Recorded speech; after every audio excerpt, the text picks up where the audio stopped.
2014-19 ವಯೋಮಿತಿ ಬಾಲಕ ಬಾಲಕಿಯರ ಚೆಸ್ ಪಂದ್ಯಾವಳಿಯನ್ನು ಡಿಸೆಂಬರ್ 27ರಿಂದ 29ರವರೆಗೂ ಐಲೆಟ್ ಶಾಲಾ ಆವರಣದಲ್ಲಿ ಹಮ್ಮಿಕೊಳ್ಳಲಾಗಿದೆ ಎಂದು ಸಾರ್ವಜನಿಕ ಶಿಕ್ಷಣ ಇಲಾಖೆ ಉಪನಿರ್ದೇಶಕ ಎಚ್.ಕೆ. ಪಾಂಡು ತಿಳಿಸಿದರು.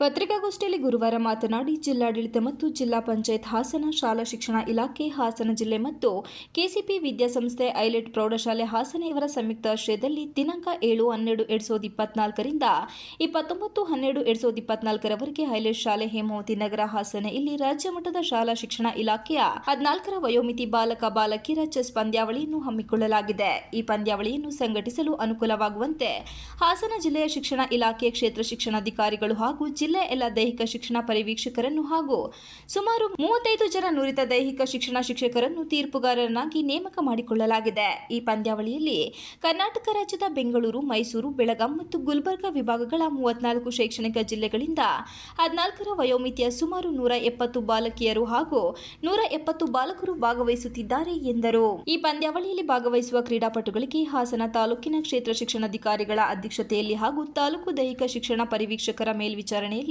ವಸತಿ ವ್ಯವಸ್ಥೆಯನ್ನು ಕಲ್ಪಿಸಲಾಗಿದೆ. ಬಾಲಕ ಕ್ರೀಡಾಪಟುಗಳಿಗೆ ಹಾಸನ ನಗರದ ಶ್ರೀ ಬಸವರಾಜೇಂದ್ರ ಪ್ರೌಢಶಾಲೆಯಲ್ಲಿ ಹಾಗೂ ಬಾಲಕಿಯರಿಗೆ ಸಂತ ಜೋಸೆಫರ ಪ್ರೌಢಶಾಲೆಯಲ್ಲಿ ವಸತಿ ಸೌಲಭ್ಯವನ್ನು ಕಲ್ಪಿಸಲಾಗಿದೆ ಹಾಗೂ ಶ್ರೀ ಆನಂದ ಭಾರತಿ ಪ್ರೌಢಶಾಲೆಯನ್ನು ಹೆಚ್ಚುವರಿ ವಸತಿ ವ್ಯವಸ್ಥೆಗಾಗಿ ಮೀಸಲು ಇಡಲಾಗಿದೆ. ಈ ವಸತಿ ವ್ಯವಸ್ಥೆಯ ಉಸ್ತುವಾರಿ ಮಾಡಲು ದೈಹಿಕ ಶಿಕ್ಷಣ ಶಿಕ್ಷಕರನ್ನು ನೇಮಿಸಲಾಗಿದೆ ಎಂದರು. ಕ್ರೀಡಾಕೂಟದ 2ನೇ ದಿನ 4ನೇ ಸುತ್ತಿನ ಸ್ಪರ್ಧೆಗಳನ್ನು ನಡೆಸಲಾಗುವುದು. ಕ್ರೀಡಾಕೂಟದ 3ನೇ ದಿನ ಉಳಿದ 3 ಸುತ್ತುಗಳನ್ನು ನಡೆಸಲಾಗುವುದು ಹಾಗೂ ಎಲ್ಲ ಸುತ್ತಿನ ಸ್ಪರ್ಧೆಗಳು ಮುಗಿದ ನಂತರ ಪಂದ್ಯಾವಳಿಯ ಮುಕ್ತಾಯ ಹಾಗೂ ಈ ಪಂದ್ಯಾವಳಿಯ ವಿಜೇತರಿಗಾಗಿ ಬಹುಮಾನ ವಿತರಣಾ ಸಮಾರಂಭವನ್ನು ನಡೆಸಲಾಗುವುದು.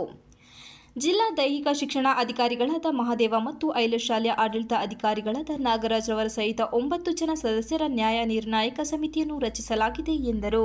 ಈ ಪಂದ್ಯಾವಳಿಯ ಕ್ರೀಡಾಪಟುಗಳ ಆರೋಗ್ಯ ಮೇಲ್ವಿಚಾರಣೆ ಮತ್ತು ಪ್ರಥಮ ಚಿಕಿತ್ಸೆಯ ವ್ಯವಸ್ಥೆಯನ್ನು ಹಾಸನ ತಾಲೂಕು ಆರೋಗ್ಯ ಇಲಾಖೆ ಸಹಯೋಗದಲ್ಲಿ ಏರ್ಪಡಿಸಲಾಗಿದೆ.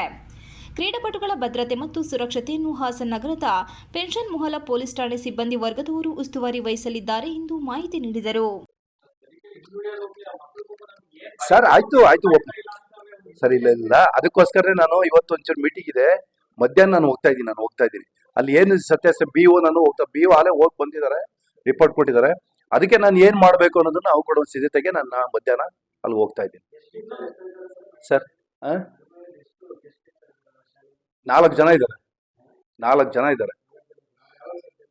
ಅದೇ ಯಾವ ಖಾಲಿ ಇದೆ ಹುದ್ದೆ ಆ ಹುದ್ದೆ ನಾವು ಕೊಟ್ಟಿದ್ದೀವಿ. ಶೋ ಸ್ಟಡೀಸ್ ಇದೆ, ಮತ್ತೆ ಮ್ಯಾಥಮೆಟಿಕ್ಸ್ ತಗೊಂಡಿದ್ದಾರೆ. ಮತ್ತೆ ಇನ್ನೊಂದೇನು ಗೊತ್ತಾ ಸರ್, ಕೆಲವು ಕಡೆ ಟೀಚರ್ಸ್ ಸಿಗ್ತಾ ಇಲ್ಲ, CBZ ಟೀಚರ್ ಸಿಗ್ತಾ ಇಲ್ಲ, ಅತಿ ಶಿಕ್ಷಕ ಸಿಗ್ತಾ ಇಲ್ಲ, ಮ್ಯಾಥಮೆಟಿಕ್ಸ್ ಟೀಚರ್ ಸಿಗ್ತಾ ಇಲ್ಲ. ನಾವು ಇರೋದಲ್ಲ ನಮ್ಮಲ್ಲೇನೆ. ನಾವು ಈಗ ಅದಕ್ಕೆ ನಾವು ಒಂದು ಪ್ಲಾನ್ ಮಾಡಿರೋಂಥದ್ದು ಸರ್. ಸರ್ಕಾರಿ ಶಾಲೆಯಲ್ಲಿ ಸರ್ ಒಂದು ಮಾತು, ನಿಮ್ಮ ಮಾತಿಗೆ ನಾನು ಬೆಲೆ ಹೇಳ್ತೀನಿ ನಾನು. ಯಾಕೆ ನಿಮ್ಮ ಮಾತು ಒಳ್ಳೆ ಪಾಯಿಂಟ್ ಇದೆ. ಯಾವಾಗ್ಲೂ ಅದಕ್ಕೆ ಒಂದು ಚಾಲೆಂಜ್ ಕೊಟ್ಟಿರೋದು ನಾವು ಸರ್ಕಾರಿ ಶಾಲೆಯವ್ರಿಗೆ. ಏನ್ ಕೊಟ್ಟಿದೀವಪ್ಪ ಅಂದ್ರೆ, ಯಾವ ಶಾಲೆಯಲ್ಲಿ 625 ತೆಗೆಯುವಂತ ವಾತಾವರಣವನ್ನ ಫಸ್ಟ್ ಮಾಡ್ಬೇಕು. 625 ತೆಗೆದ್ರೆ ಆ ಶಾಲೆ ಯಾವ ರೂಪ ಕೊಡುತ್ತೆ ಅಂತ ನಾನು ಕೂಡ ಇನ್ನೆಲ್ಲ ಹೇಳಿದ್ದೀನಿ. 625 ತಗೊಂಡ ತಕ್ಷಣ ಆ ಶಾಲೆ ದಾಖಲಾತಿ ಹೆಚ್ಚಾಗುತ್ತೆ, ಮತ್ತೆ ಇರುವಂತ ಟೀಚರ್ಸ್ಗೆ ಒಳ್ಳೆ ಗೌರವ ಬರುತ್ತೆ. ಅದನ್ನು ಕೂಡ ನಿರ್ಮಾಣ ಮಾಡಕ್ ಹೊರಟಿದೀವಿ ನಾವು. ಆಯ್ತು ಗುರುಗಳೇ, ನೀವು ಯಾರು ಒಬ್ಬೊಬ್ಬರನ್ನ ಇಟ್ಕೊಂಡು ಹೇಳಿದ್ರೆ ಆಗತ್ತಾ? ನಾವ್ ಎಲ್ಲಾರನು ಅಲ್ಲಲ್ಲ ನಾವ್ ಎಲ್ಲಾರನು ಒಂದೇ ಇದರಲ್ಲಿ ನೋಡಕ್ ಆಗಲ್ಲ. ಈಗ ಶ್ರೀನಿವಾಸ್, TV 46 ಮಲೆನಾಡು ನ್ಯೂಸ್, ಹಾಸನ.